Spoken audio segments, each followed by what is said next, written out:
G'day everyone, I'm Ben Tucker, also known as Bemused, and today I want to talk about why I'm obsessed with Korea and learning the Korean language. Because a lot of people ask me, why are you learning Korean? Why are you learning this Asian language? And that's a fair question, especially the Koreans I speak to. I have a language exchange app and I'll be speaking to them and they'll say, why Korean? Why are you learning our language? And they'll be very suspicious about it too.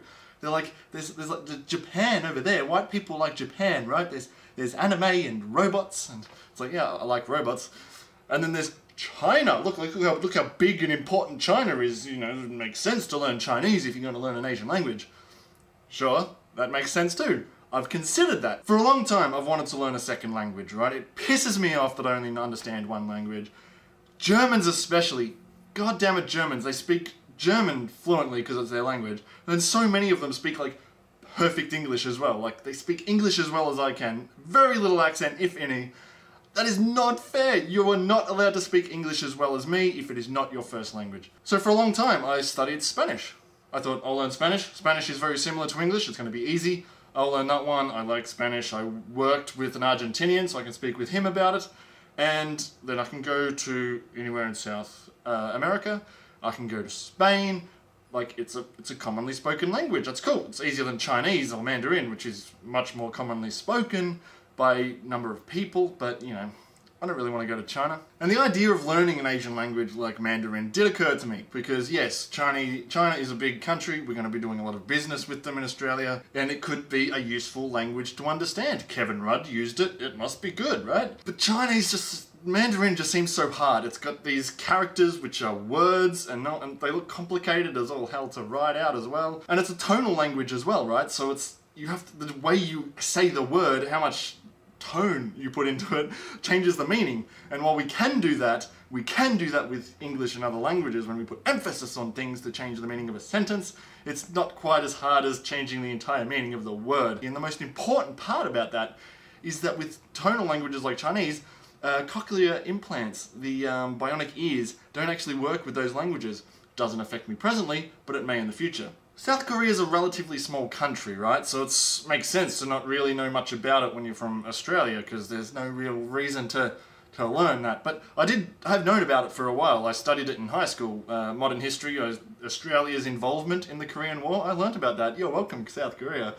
And beyond that, esports as well. It's no secret that I'm into esports, and of course South Korea is like the champion of nearly every esport that exists. And I've been watching StarCraft since 2010. At the time though, I had zero interest in learning the language, especially considering how strong the support is for English commentary in South Korean esports. Like, there's no reason to. You just listen to the English commentators, you understand everything that's going on, you hear some interviews, they translate those for you, it makes it easy and more enjoyable to watch. So why learn the language? I'm learning Spanish, like, hola amigo, you know? Fast track to 2015, and all of a sudden I'm not too far away from South Korea, I'm in Japan. I go to Japan with some family, I'm only there for 2 weeks. But in the first week, I absolutely fell in love with that country. I told my brother, I want to live here, I'm going to live in this country, because everything just seems so easy. You have especially when it comes to public transport, and with just how the shops worked, all the services, public services just made sense. There was English on street signs as well, which was super handy. But in the train stations, everything's color-coded. The train stations are numbered. Holy crap, does that make sense? You follow the little trails through the subway systems to get to where you need to go. It doesn't even matter if you speak Japanese, English, or no language at all. You just follow the colors and make sure you understand numbers, and you're good to go. Everything there made so much sense until I got to the second week, when things such as the language barrier started to become a real issue for me. I was sick of not being able to say what I wanted to say to people, and they use fax machines. Japan uses fax machines for like everything. I'm not into that. I'd rather have a robot fax things for me, okay? So that's Chinese gone. Japanese sort of went out the window, especially considering they still use a lot of those sort of character, I don't know what you call them, like little pictures for words, right? They have so many hanja, kanja, whatever they call them. As far as I understood, you needed to understand these things. So like, no, there's thousands of those. I don't want to touch that. And the writing of Japanese, it just looks messy to me. Like, even though a computer is typing it out, it looks like a drunk person scribbled on the back of someone's car. Mandarin is way too complicated. Vietnamese and Indonesian, they use the Roman alphabet, so what's the point? Don't waste my time. This is Thai, I think. It might be upside down. Yeah, no thanks, I'll stay away from that one. And then I just never considered Korean because I assumed it would be the same as Mandarin and Japanese, where you need to understand these complicated characters, and it just looked way too hard. Now the next couple of events, I don't really know which order they went in, but I was playing Osu, right? There's this game where you click the circles to the beat. Click the circles to the beat. Now most of these songs are from animes and they're very Japanese, and there's some Western songs and rock songs and things, you know, you can get a Metallica song, I've got one of those. Then this song comes on, I'm like, wow, this one's really nice, it was really fun to play as well, and it just had a lot of production value, so I'm like, I want to look this one up, what is this? And I found out it's actually a Korean song. I'm like, cool, K-pop, okay, the only K-pop I've heard so far is from Psy. What, he had Gangnam Style and Gentleman, yeah, you know, those are fun, I guess. Stop! No, I hit that. Oh, this game, I'm uninstalling it. God damn it. But this was the first K-pop song that I actually liked, and I'm like, wow, okay, I can look into that. Because some people, to the question of why do you want to learn Korean, is they say K-pop. I want to understand K-pop songs. It's like, I don't care about K-pop lyrics. Like, I listen to songs without knowing the meaning. I'm happy to do that. Hey, now don't get me wrong. There's nothing wrong with K-pop, right? Just look at this. Yeah. And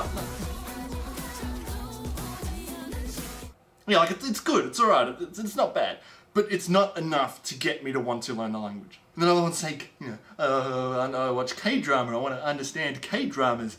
It's like, I didn't even know K-drama existed until after I started learning the language. Move on to a YouTube note. A Vice documentary comes on about South Korea, and it's about the suicide rate in South Korea, which is astonishingly high. And at the end of this video, one of them says a word that I don't quite catch. I don't know what the actual sound was. It was like Kamehameha or something. And I'm like, that means thank you.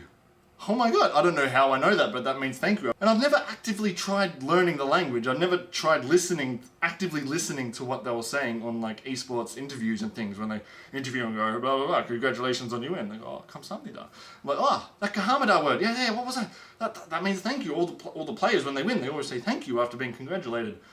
And that's where I picked up this one word. And I'm like, the Kasamada, that word, I had no idea how to say it at the time. And that got me thinking, if I can understand one word of this language without even trying a single bit, maybe I should try learning a few other words. And then, I'm on a YouTube night, right? Like I'm watching Vice documentaries. So I get sucked into the YouTube vortex. I have no recollection of the event at all. I have no idea what I was watching, but as I came out the other side, it was a couple hours later, and I could read, kind of, the Korean alphabet, Hangul. And I'd learnt that their alphabet actually is simple. It's a phonetic language, not tonal, like Mandarin. And it actually makes a whole lot of sense. Now you might be saying, Ben, Bemused, how can you tell me Korean is not little pictures for words? Like, this is clearly a table. That's a chair. This is a house. Look at this. This is a building. This is a person. That's a person with a hat. Come on now. And I understand where you're coming from when you say that, but this means person with a hat, much the same way that this means smiling face. It's just not how you spell it. So really quick rundown. This is how you correctly spell person in Korean, and it is not two separate complicated characters that you have to memorize individually. It is just simply a set of 5 letters. Person has 6 letters, and instead of being arranged in a nice line, they're just arranged in a block, which, once you understand how that works, is actually really simple. So it actually translates a lot easier than you would think. Although it does get me wondering how Korean typewriters worked. So then I ditched Spanish, I start learning Korean. I start learning more about the culture through videos and just talking to other Koreans. Because there's this language exchange app called HelloTalk, right? And it's basically a social network. And like any other social network, it has a lot of people posting pictures of their food. Now, a lot of the food they post is actually very different because it's an Asian culture. Very different to what we have here, so it's interesting. But what's even more interesting is there's a lot of posts about chicken and beer. Now they love chicken and beer. They love chicken and beer so much that they actually make a compound word for it. It's chimek.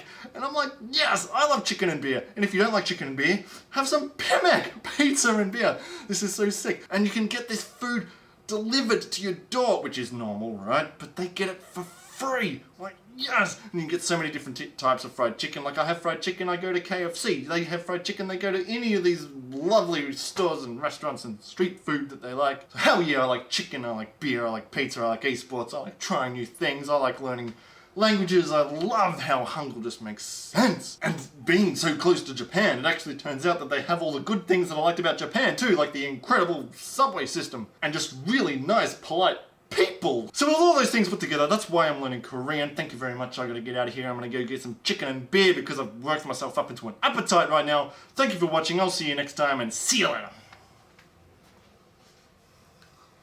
And follow my Twitter, the link's in the thing down below. I'm gonna go.